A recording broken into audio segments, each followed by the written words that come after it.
और आखिरकार वो घड़ी आ गई है जिसका सबको इंतजार था, पूरे दुनिया को इंतजार था। इस्लामाबाद में शहबाज शरीफ के साथ अमेरिकी डेलीगेशन की मुलाकात चल रही है। इसके पहले शहबाज ने ईरानी डेलीगेशन के साथ मुलाकात की। पूरी दुनिया की निगाहें इस समय पाकिस्तान पर टिकी हुई हैं।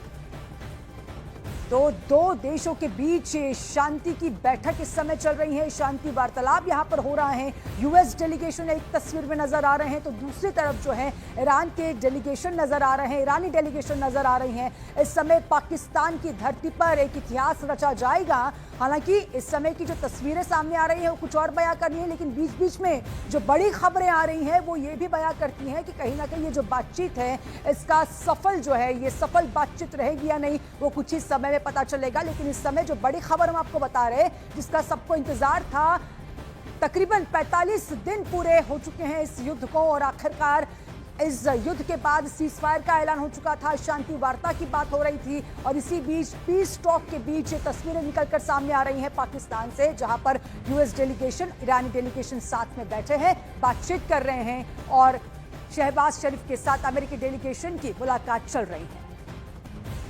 तो बिल्कुल बातचीत ये चल रही है इस वक्त, लेकिन इस बातचीत के बाद सबसे बड़ा सवाल ये है कि क्या दोनों देशों के बीच में यानी ईरान और अमेरिका के बीच में कोई बातचीत होगी। और दूसरा अहम सवाल है कि अगर बातचीत होती है तो क्या प्रत्यक्ष तौर पे होती है या अप्रत्यक्ष तौर पे, यानी डायरेक्ट टॉक्स ईरान और अमेरिका के बीच में होता है या इनडायरेक्ट टॉक्स। हमारे साथ इस्लामाबाद से आफ्ताब जहां जुड़ी हुई हैं। आफ्ताब, ये बताइए क्या कुछ चल रहा है वहां, क्या कुछ जानकारियां आप तक सामने आ रही हैं?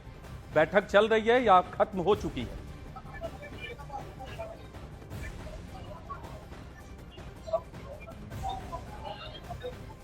आफ्ताब,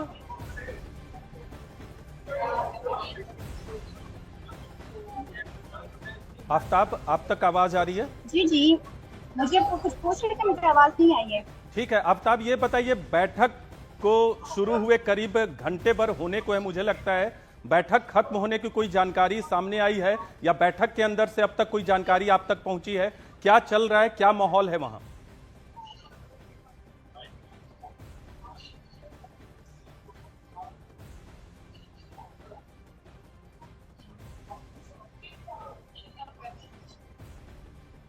आफ्ताब,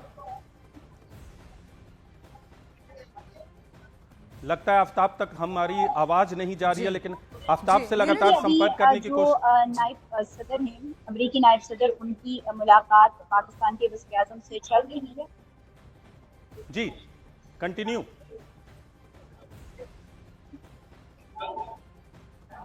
जी आफ्ताब, अपनी बात रखिए। जो नायब सदर हैं, अमेरिकी नायब सदर, उनकी मुलाकात जी, मैं अपनी बात आपसे कर रही हूँ कि नायब सदर, अमेरिकी नायब सदर की पाकिस्तानी वज़ीर-ए-आज़म से मुलाकात इस वक्त जारी है। और ये तमाम तर मनाज़िर आप अपने टीवी स्क्रीन पर भी दिखा रहे हैं कि किस तरीके से पीएम पाकिस्तान ने नायब सदर अमेरिकी जेडी वेंस को रिसीव किया है। और इससे पहले भी हमने यही देखा कि जब इनका तैयारा पाकिस्तान पहुंचा तो वहां पर भी खास तरीके से इनका इस्तकबाल किया गया। और इससे पहले जो पीएम पाकिस्तान है, उनकी मुलाकात ईरानी वक्त से भी हो चुकी थी। और अब ये 1-on-1 मुलाकात जो है वो अब अमेरिकी क़यादत से भी हो रही है, जिनकी जो वक्त पाकिस्तान में मौजूद है नायब सदर अमेरिकी, वो उनकी क़यादत कर रहे हैं। इस तमाम प्रोसेस के बाद अब जो दोनों फरीकैन हैं उनको एक टेबल पर बिठाया जाएगा, जहां पे पाकिस्तान सालिस का किरदार अदा करेगा। और अभी पाकिस्तान जो है, क्योंकि पाकिस्तानी क़यादत ने 1-on-1 मुलाकात कर ली, दोनों जानिब से अपने जो पॉइंट्स थे, ईरान की जानिब से भी और उसके बाद अमेरिका की जानिब से भी जो पॉइंट्स थे वो सामने रखे गए हैं। अब ये जो उमूर दे पाएंगे, ये जो बातें होंगी इन मुलाकातों में, वो फिर एक टेबल पर रखा जाएगा, जहां पे दोनों फरीकैन अब एक दूसरे के आमने सामने होंगी। और फिर मुज़ाकरात का जो सेकंड राउंड है, सेकंड राउंड नेगोशिएशन का जो है वो चलेगा, जिसमें दोनों फरीकैन बातचीत के बाद ये तय पाएगा कि ये जो 2 हफ्ते की सीज फायर का मुआहिदा हो चुका था, ये अब मुकम्मल जंगबंदी की तरफ जाएगा। पॉइंट्स जो है वो ईरान की जानिब से रखे जाएंगे सामने, और वो पॉइंट्स जो अमेरिका रखेगा सामने, उनके ऊपर भी बातचीत की जाएगी। और ये मुलाकातें जब खत्म होंगी, 1-on-1 जो मुलाकातें होनी है जब खत्म होंगी, उसके बाद जो दोनों फरीकैन हैं उनको आमने सामने बिठा के जो पॉइंट्स मुलाकात चल रही है, दोनों देश साथ में बैठे हैं। जी दोनों फरीकैन बात करते हैं। जी, साथ में बैठे मुलाकात चल रही है, शांति वार्ता की बात यहाँ पर हो रही है, लेकिन अराघा जी की ओर से देखिए, अभी भी अभी संदेश दोनों है जो देश है जी, वो तो सामने सुनिए नहीं अराघा बैठी जी है। की ओर से ईरानी ये भी वक्त से संदेश पहले है कि मुलाकात हो आज भी चुकी है यूएस पे और हमें पूरा भरोसा नहीं जो है। वक्त है उससे अब पाकिस्तान की मुलाकात चल रही है और इसमें तमाम जो उमूर। ठीक है, बहुत बहुत शुक्रिया।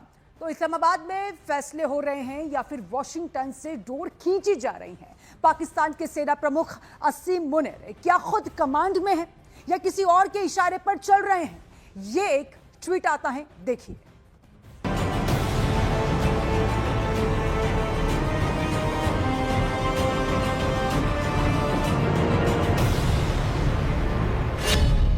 पाकिस्तान दुनिया के सामने फिर बेनकाब हो गया।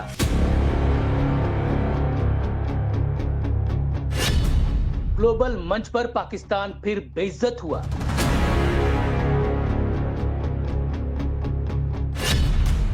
पाकिस्तान के हुक्मरानों का द ग्रेट पपेट शो।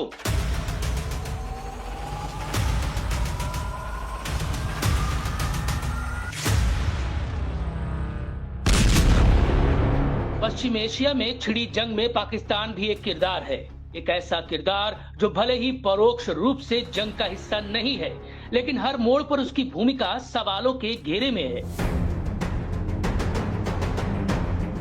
कभी खुद को शांति वार्ता का चेहरा बताता है, तो कभी उसके नेताओं के बयान पूरे समीकरण को बिगाड़ देते हैं।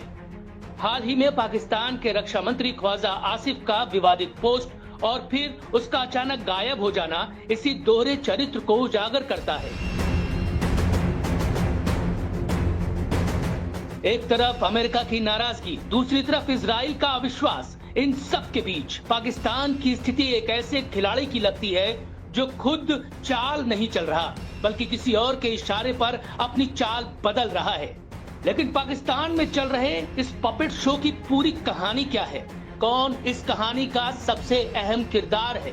इसे समझने से पहले हमें इसकी जड़ तक जाना होगा, जहां से पाकिस्तान के हुक्मरानों पर सवाल उठने शुरू हुए। ये कहानी शुरू होती है पाकिस्तान के रक्षा मंत्री ख्वाजा आसिफ के एक ट्वीट से।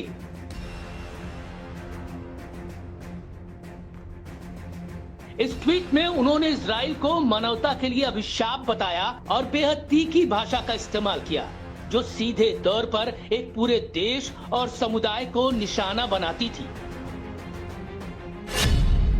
जब इस्लामाबाद में शांति वार्ता चल रही है, तब लेबनान में नरसंहार हो रहा है। निर्दोष नागरिकों को इजराइल मार रहा है। पहले गाजा, फिर ईरान और अब लेबनान। खून की होली जारी है। इजराइल इंसानियत के लिए लानत और कैंसर जैसी बीमारी है। जिन लोगों ने फिलिस्तीन की जमीन पर यूरोपीय यहूदियों को हटाने के लिए ये राज्य बनाया, वो जहन्नुम में जले। ये बयान ऐसे समय आया जब पाकिस्तान खुद को अमेरिका और ईरान के बीच शांति वार्ता का अहम चेहरा बताने की कोशिश कर रहा था। We don't trust Pakistan, for sure. They are a sponsor of terrorists, maybe not to the extent as when you compare it to Iran, but it's enough for us not to trust them. They don't recognize our country. Apparently, the United States has decided to use their services because it is good for them. We are coordinated with the United States when it comes to the substance. The tactics of the negotiations, we trust the Americans to pursue them. And we are sure that we are going to continue to be completely coordinated with the United States. लेकिन इस post ने कूटनीति की पूरी तस्वीर बदल दी। America से नाराजगी सामने आई और इजराइल ने पाकिस्तान की भूमिका पर सवाल खड़े कर दिए। और फिर अचानक वो ट्वीट डिलीट हो गया। न कोई सफाई, न कोई स्पष्टीकरण, बस खामोशी। और यहीं से शुरू होता है शक। क्या ये सिर्फ एक गलती थी या फिर किसी बड़े दबाव का नतीजा? यहीं से कहानी पहुंचती है पाकिस्तान की असली ताकत के केंद्र तक, पाकिस्तान आर्मी और उसके प्रमुख आसिम मुनीर।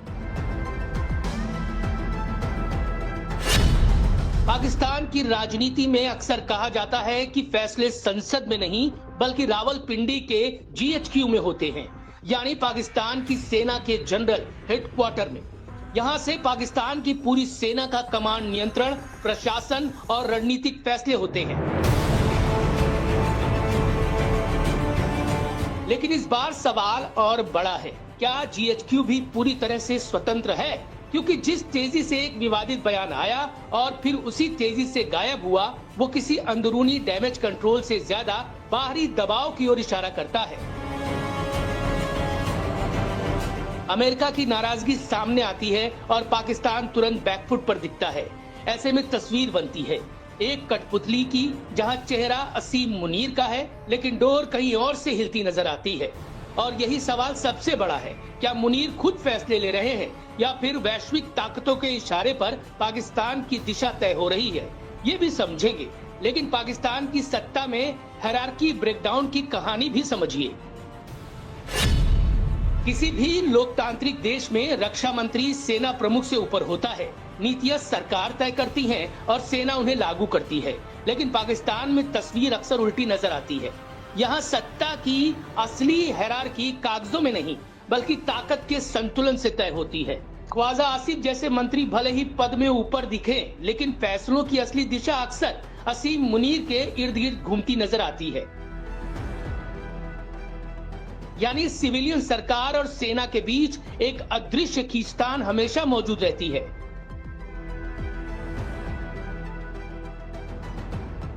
और जब अंतर्राष्ट्रीय दबाव जुड़ जाता है तो यही संतुलन और बिगड़ जाता है। ऐसे में सवाल और गहरा हो जाता है, क्या पाकिस्तान की सरकार सेना को कंट्रोल कर रही है या फिर सेना ही पूरे सिस्टम को चला रही है?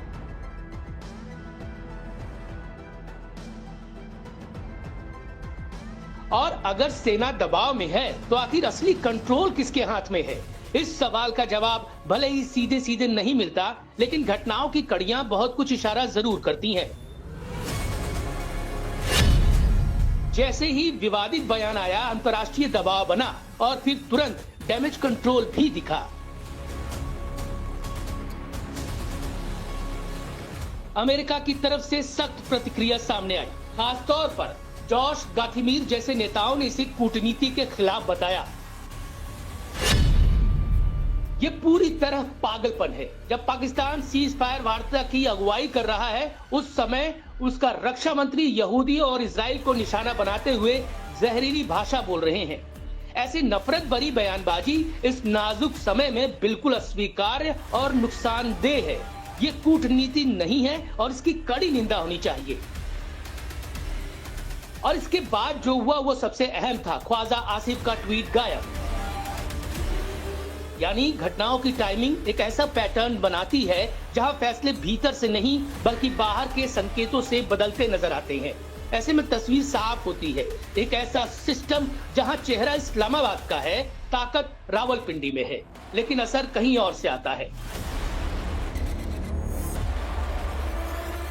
और यही पाकिस्तान में चल रहे द पपेट शो का सबसे बड़ा सच है। डोर किसके हाथ में है ये कभी खुलकर नहीं दिखता, लेकिन अतीत के मंच पर बार बार यही दिखता है कि पाकिस्तान को ताकत की छड़ी से हाँकने वाला कोई और नहीं बल्कि अमेरिका है।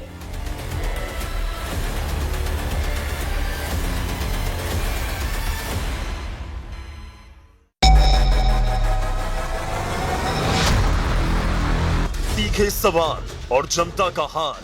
आप लोग किसी भी हद तक जा सकते हैं। आप लोगों ने उनको हाईजैक कर लिया है। आपके पास ऑप्शन नहीं था, इसलिए आपने ये किया।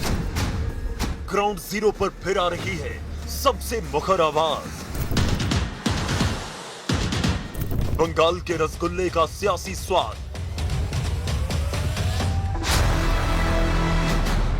पहुंच रही है रूबिका लियाकत। तैयार हो गई है कार।